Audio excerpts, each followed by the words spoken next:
Hi, my name is Elliott Greenblatt, and a lot of people call me Mr. Scammer because for the past 4 years I've served as AARP Vermont's scam specialist in the Fraud Watch program as their coordinator. I have a guest today in the person of Alan Baker. Alan actually is one of our volunteers. He's been involved with the Fraud Watch program for about 2 years, I think. That's right. Alan comes to us with a great background. United States Air Force pilot, had some experience in the private sector, but quite meaningfully, 28 years, was it? With IBM. With IBM. And Alan's area of expertise is security and team management and systems. And so I've asked Alan to join us today as our resident expert in the area of technology. Alan also volunteers his services to nonprofits in the Wilmington area where he resides. And Alan got involved in this whole field based on an issue that happened with a friend and Microsoft. Maybe you could explain to us what happened. Yeah. A friend of mine who is a wonderful, trusting soul got a call one day from a guy who told him that there was a problem, bad problem, with his computer, and that if he gave his credit card number, they would help solve his problem. And so he let them log into his computer, and they gave him more than he bargained for, because even though his computer was fine to begin with, it ended up with several Trojans inside it. And shortly thereafter, he also found several new charges on his credit card that he did not expect. So he had to get his credit card cleaned up and his computer cleaned up. And that was what motivated me to get started in doing presentations on fraud on computers. I think maybe it'd be good to follow that up with a comment about Microsoft being out there and looking over your shoulder to make sure your computer is operating correctly. Not so much. Right. Microsoft never calls you. They're like the IRS. They just don't call. So whenever you get a call from somebody saying that there's a problem with your computer, hang up. Okay. I guess the lead off here, beyond the personal involvement, was why should we even talk about internet fraud and internet security? Because for the most part, people use their computers at home. It's not like they're in a major public venue and there are possibly people spying on them, or are there? Yeah, things have changed because 20 years ago, that would have been a reasonable assumption if you were sitting there working on your computer, that you were actually in a private situation. But today, almost everything that we do is somehow connected up to the internet. And even when we're doing something locally on our computers, we're still mostly connected to the internet through our internet connections and routers and so on. So what we're doing today is, while we consider it private, it's really flowing out across the wires to some cloud server somewhere that is potentially hackable. So it's not really private just because we see it on our computer. So what does a con artist have to benefit from in terms of targeting the use of your computer and your other devices? I'm going to add in tablets, smartphones, a variety of things that people end up using to get online. What's the end goal for the con artist? Right. The end goal is, for individuals at least, to separate you from your money. And why do con artists use the internet? It's kind of like Willie Sutton, the bank robber, when he was asked, why do you rob banks? He said, that's where the money is. Well, there's a lot of money to be made in selling your information and accessing information that is stored on your accounts. For example, your credit cards and your banks. Follow the money. So it's not just the situation as your friend experienced where somebody tries to do a direct theft from you, but it's also collection of the information that's available in a variety of different ways. Yes, all the information about us can be monetized. So a credit card number is worth X dollars. Your social security number is worth X dollars. And there are people who are not actually actively using that information. They're just harvesting it, and they act as wholesalers who sell it to other people who then put it to use doing other kinds of scams like using your credit card. So potentially somebody who is either playing the role of a data aggregator or a data broker can put together a number of profiles of individuals and then sell profiles with a pretty good array of data. Yeah, they've followed the model of Google and Facebook, who does aggregate our personal information legally, but the bad guys are using the same model, taking it a step further, and adding to that information that is illegal as well. And it's wonderful for them to be able to make money. You know, they consider it's great to be able to sell your profile because they know everything about Elliott Greenblatt. Isn't there also a fine line between what is happening there illegally and then what's happening on the legal side with data brokers, for instance?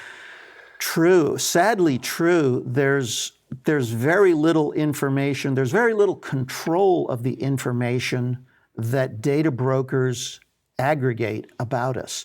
There's really no good regulation, so data aggregators are free to gather all kinds of personal information about us, which ultimately will be sold or occasionally, as in the case of Equifax, inadvertently revealed. So we've become subject to privacy invasion very subtly over a period of time until organizations really know probably as much about us as our own spouses. That's scary. Quite often, I think one of the key factors that plays into this is user trust. We tend to be very trusting. We also tend to be either obedient. People tend to respond to authority, or curious. Mm-hmm. How would you read those three things? You know, curiosity, trust, obedience as part of the mix that puts people into a problem situation. Yeah. As a human species, we're pretty trusting, and that is mostly a good thing, to be able to trust each other, to collaborate and do things together. Unfortunately, there are some scammers out there, some exceptions, who are ready to exploit our trust, like my friend that got scammed by the tech support call. We get a call that really raises our emotional state, and then we're kind of hooked into it. Similarly with the, oh, I'm going to get something for free kind of thing.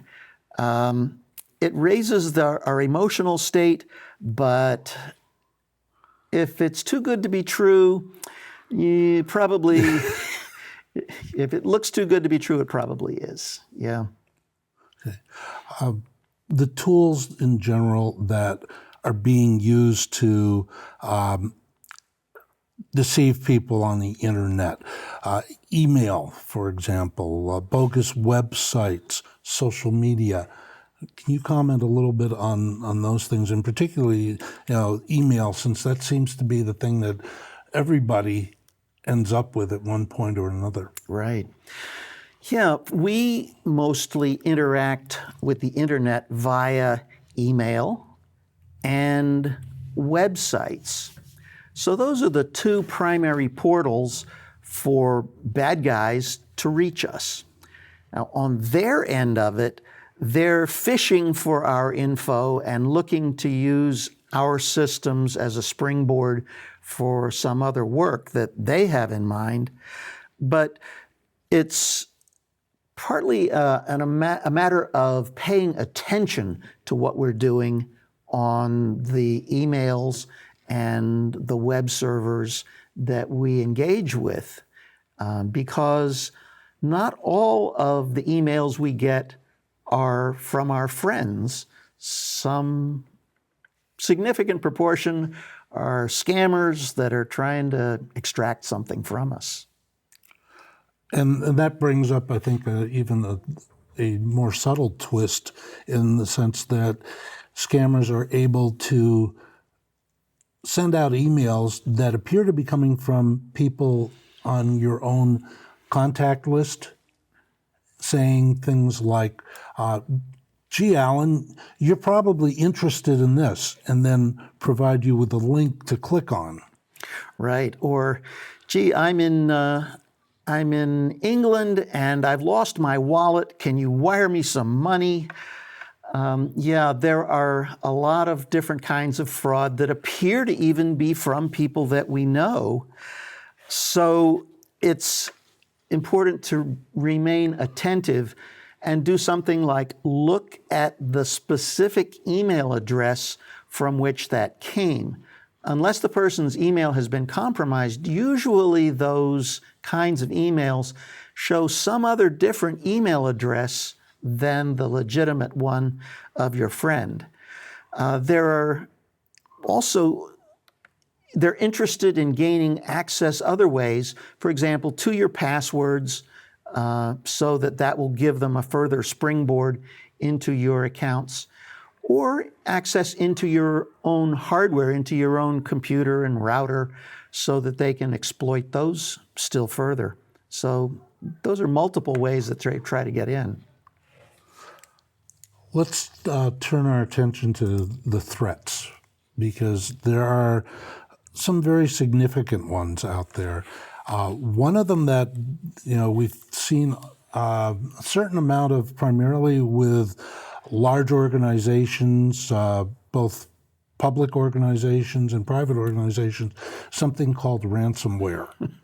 And maybe you can explain what ransomware is, how it operates. And I know that for a while, even individual users have been getting ransomware. In some cases, real ransomware. In other cases, notices of ransomware that were actually bogus notices. So let's explore that a little bit. Yeah.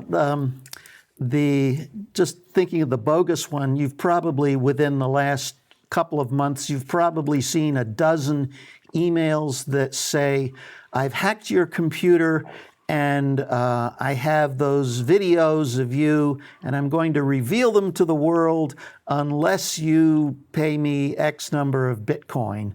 Well, those are completely bogus. But then there are others where they legitimately do hack into your computer and encrypt everything on your disk to where you have no access to it anymore.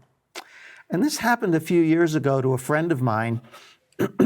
He belonged to a camera club that had a small server with all of its pictures on the camera club server, and they used that at meetings to share them around. They didn't keep the updates current on that computer. Somebody got in there with some malware, and ransomware ultimately presented them an ultimatum that they had to pay X number of Bitcoin. It was just a little camera club, and they couldn't pay it. And unfortunately, they didn't have a backup of that computer, which would have been a pretty straightforward way to recover. You just wipe out the computer, restore the backup, which doesn't have the ransomware on it, and you're back in business. But they didn't have a backup, so they lost the computer. Yeah.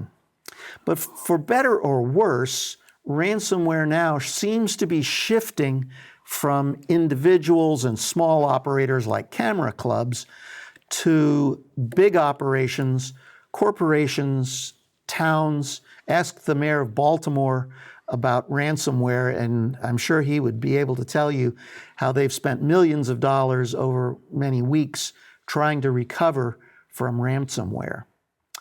But the solution for Baltimore is largely the same as for the camera club, which is to have adequate backups of your system so you have something to recover to. So in this type of situation with ransomware, we're not generally looking at somebody who's intent on using the data, but blocking you from using your own data. That's right. They're essentially stealing your access. They don't care what the data is. They're just blackmailing you, ransoming that data because you'd like to have it back. And they want to try to prevent you from having it unless you pay the ransom. There have been some attempts to do an end run around ransomware scammers, but they're not very reliable. So I certainly wouldn't rely on one of these services that says they can handle ransomware. The better solution is to just properly back up your whole system.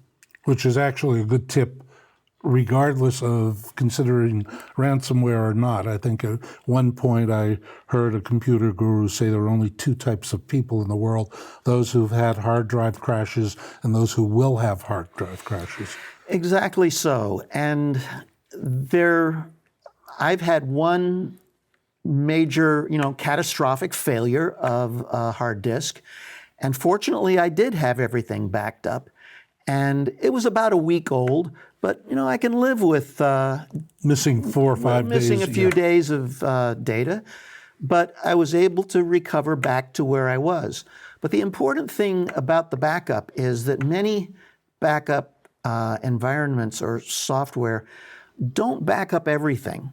So when you do backup, be sure to have software that gets literally everything backed up so that you can recover from bare metal. Okay. Some other threats. Email. Number of email threats that I think we ought to touch on.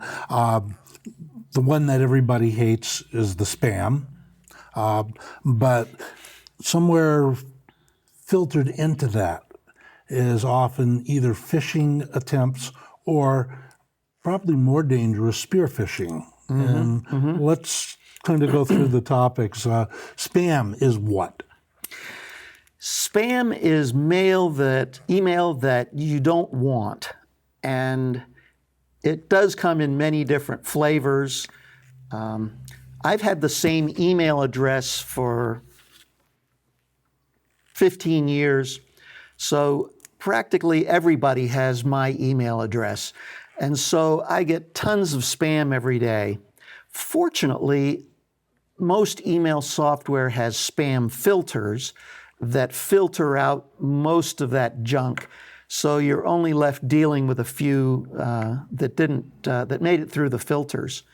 But spam also includes other kinds of bad stuff, malware, phishing attempts. And phishing is where they're simply attempting to get you to take a step, to click on a link, to open an attachment, or to engage them in some way.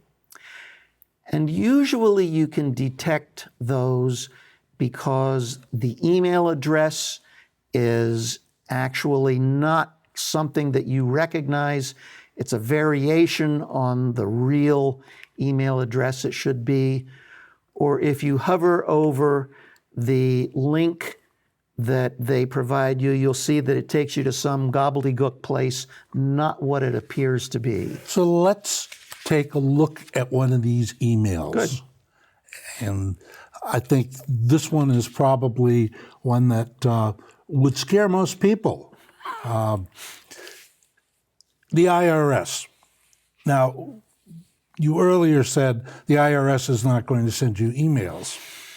So probably the initial comment is if you get something from the IRS, it's bogus. But what we found out in the research is that there is a sector of the population that is very responsive to the IRS emails. And those are people who have recently undergone audits or have had difficulty with the IRS in one way or another. So they get this email, as you can see on the screen right now, and the email looks pretty darn official. It has the IRS logo in it. It has kind of a pleasant comment in that, there have been violations of security and we want to restore your faith in our operation. Is there something about this email that would catch your attention as a tech person? Sure. The first thing that I would look at on any email would be, who's it from? And as I look at this one, it says something like 2016 something or other at Verizon.net, not the IRS. So that's the first tell that there's a problem. Unfortunately, when you look at this sort of thing through a cell phone, you may not have the ability to see that address. So I'd suggest that if you have any doubt whatever about an email, don't open it in your cell phone. Just let that one go until you can open it in a computer. Okay. So let's assume that we are the innocent in this, or in this case, the paranoid, and we see the IRS is sending us something, and as this email states, kindly follow our update secured link below to get started. So let's, through the magic of television, click on the link, and now we have an official IRS website page. Anything here that catches your attention? Sure. Again, it's right at the top, and that would be in the URL bar, the address bar of your web browser. And it shows that it didn't really come from irs.gov. In this case, it came from publicsb.com.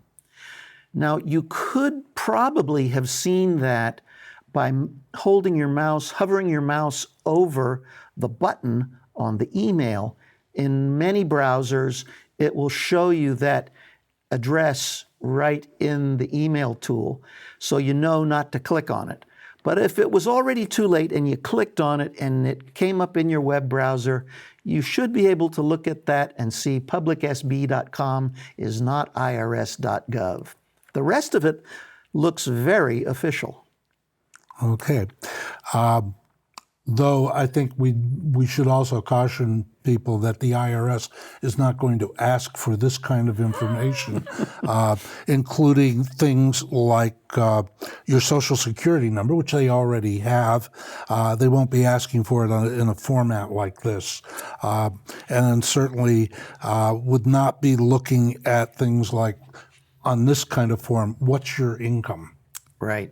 Right. They already know that. They already have that information. Sorry, they're out there.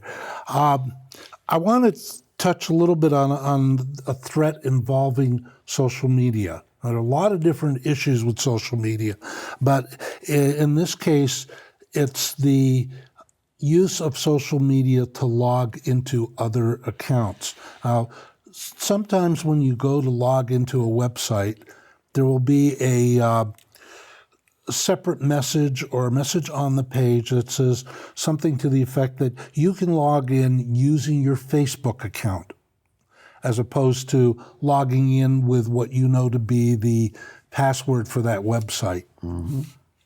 What's wrong with doing that? I mean, it seems like a pretty easy process. Facebook is a good operation for most people. Is there some issue that you would see with using something like a social media account or your Google password in order to log into, let's say, a financial account? There is a serious problem there. One of the important things about passwords to keep in mind is that we should never use the same password for more than one site. Because if someone gains the password to that site, then they have the password to your other site that shares the same password. If you choose to log in to a site with a Facebook or Google or Yahoo or Amazon password, you're doing the same thing as sharing passwords across websites. And not too long ago, there was a particular problem with that where Yahoo lost control of their passwords, and so all of those Yahoo passwords were compromised. And so every place that you'd gone to and used Yahoo's password instead of a unique password was also compromised. So then you have to go back and figure out which accounts did I use Yahoo's login to access, change that password, and make sure that it's okay. It's a really bad idea to use the Facebook or Google or Yahoo or Amazon account except on their own site. So we get into this issue, and I think this is throughout the dealing with the internet, and that is doing what is expedient or convenient versus doing what is safe. That's true. Security is hard sometimes. It's not convenient. So we always have to strike the balance between the two. And a lot of people will complain that it's difficult to have a unique password for every website. And that is true. But the price of using the same password on multiple websites can be very high. So I would encourage people to at least use a unique password on every website, and if you need to, write it down on a piece of paper or store it in a way that it can't be accessed by someone else. I think that's one of the things that some people get, concerned about. Well, if I write it down, but that's really not a problem if you have a secure place to put your passwords. Sure, a piece of paper on a notebook stored in your desk. Yeah, not on a Post-it on your computer. Right. We've all seen those Post-its on the computer that say the password is. So, right. You do want to have some minimal level of protection of that sheet of passwords, but even if you don't, what's the probability of someone breaking into your house and grabbing that sheet of passwords? It's far more likely that someone is going to come in across the internet and grab some password than someone come to your house and find that sheet of paper. So in the process of saying this, you're also saying don't use something like the word password as your password. Yeah, that's a pretty bad idea. Or 1, 2, 3, 4, 5. Yeah. Yes. There are dictionaries of passwords that the bad guys use. And as an individual, you want to not be the one at the top of the list because they're going to go for the bad guys are going for the low-hanging fruit. So you want to be far enough away from the top of the list with your passwords. And we can talk some more about what are good passwords. But the key thing is to be unique on your passwords from site to site, and then have a strong password for each. Let's talk about some of the recommendations. Quite often we see in the general media some what appear to be very simplistic recommendations, and from my understanding, they probably are too simplistic, or they may be outdated. Let's take a couple minutes to talk about those. For example, one of them, as we know, is that a lot of the websites and a lot of the literature will say, use antivirus software. Is there an issue with that? Well, I think antivirus software is a good thing, and I think that people should use antivirus software. If you have a Windows computer, for example, you should have antivirus software running on it. You should have one, not multiples, but one is sufficient. Because if you have multiples, each one considers the other a virus, so you want to avoid those conflicts by having only one. And an antivirus program is a good thing. It will catch some kinds of problems. On the other hand, don't be over-reliant on that, because there are many things that an antivirus program will not catch. So it's important to be attentive to what you're doing and don't invest too much of your security in an antivirus program. Now, a few years ago, there was a lot of sense that one of the better programs was Kaspersky. Today, there seems to be a big question mark on the Kaspersky issue, given that the company is based in Russia. Mm-hmm. Is that something to be aware of when you're looking at software and when you're looking at, in particular, security issues? Well, that's an interesting question, and it's really kind of an open question. From a government standpoint, of course, Kaspersky's been banned from a number of government contracts and so on. As an individual, I think it's less of a threat, because the key thing there was that Kaspersky was believed to be in collusion with the Russian government. They're more interested in spear phishing or accessing information at a government level, not so much at an individual level. But as a personal recommendation, I would just go with the thing that comes with Microsoft's operating system. It used to be that as if you purchased one of the other kinds of antivirus software, there was a significant benefit over what Microsoft provided. Today, that's not so true. They've reached a much more level playing field today. So in my view, there's not as much motivation to buy one. So the critical piece then becomes being sure that your operating system software is up to date. Yes. Not only, yes, your operating system plus your applications, because these days the operating systems are mostly self-updating, although you want to make sure, just check on that periodically and make sure yours is indeed updating itself.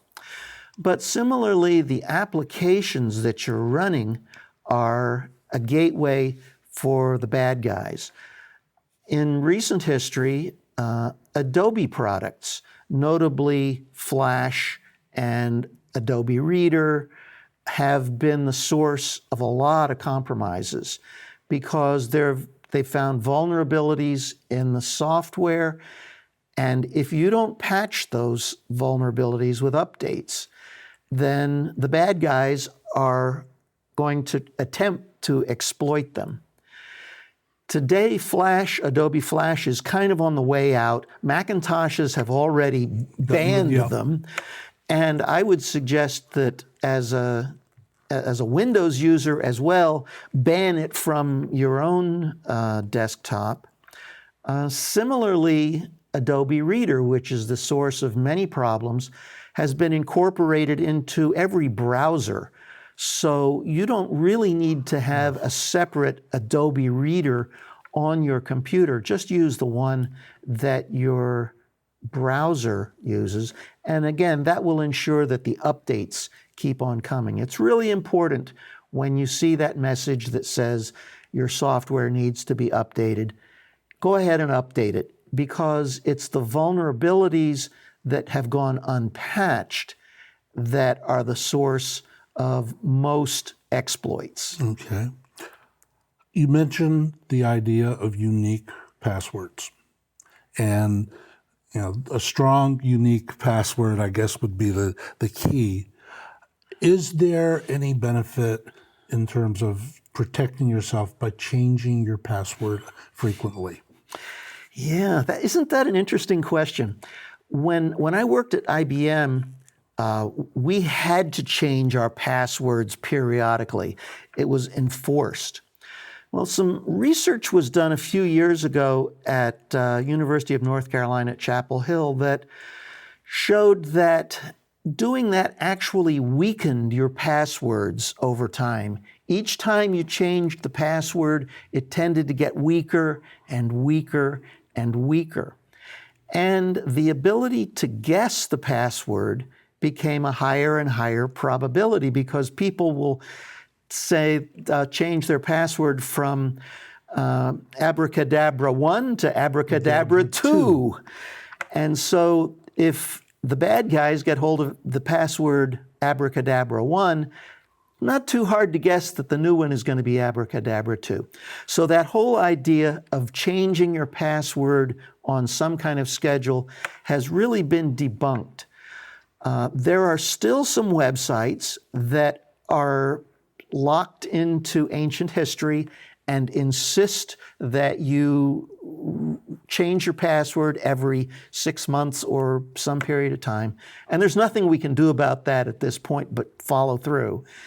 But in general, it's not a security practice that should be followed. Okay, so basically in your own accesses, single password that's a solid password that utilizes a variety of upper and lower case, numeric, and possibly symbols would be a better option in leaving it as is. Yes, there's no longer any reason to actually change that strong password unless it's a short one. When I started, I was looking back at a history of passwords that I had used, written down on a piece of paper, by the way. And I was using back 20 years ago a 7-character password. And nowadays, a 7-character password can be cracked with minimal hardware in a matter of minutes. So today, I would say that a password shorter than 11 characters should never be used. So that's one situation where over time, as the hardware gets faster, you want to have longer and longer passwords. Sometimes websites limit that. Which is problematic because, quite often it's 8. Right. That's very true. And over time, they will get longer, allow longer passwords. But longer passwords are better. In fact, the recent research has shown that that's the key thing is length of the password. The longer you can go, the harder it becomes for a bad guy to discover that through some kind of dictionary attack or similar, which has led to using passphrases as opposed to just passwords.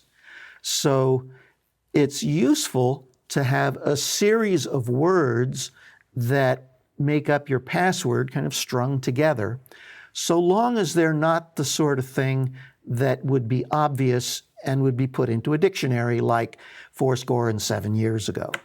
Okay, so just random words strung together. Right, random words rather than a known sequence of words. Now, I also know that you're a very strong advocate of password managers. Very true, yes.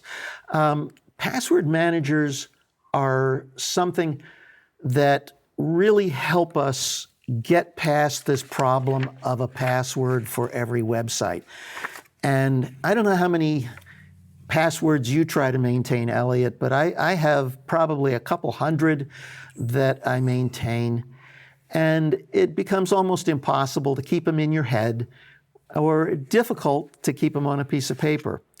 The beauty part of a password manager is that it allows you to have one strong password, and then inside the password manager, a unique, really strong password for each website.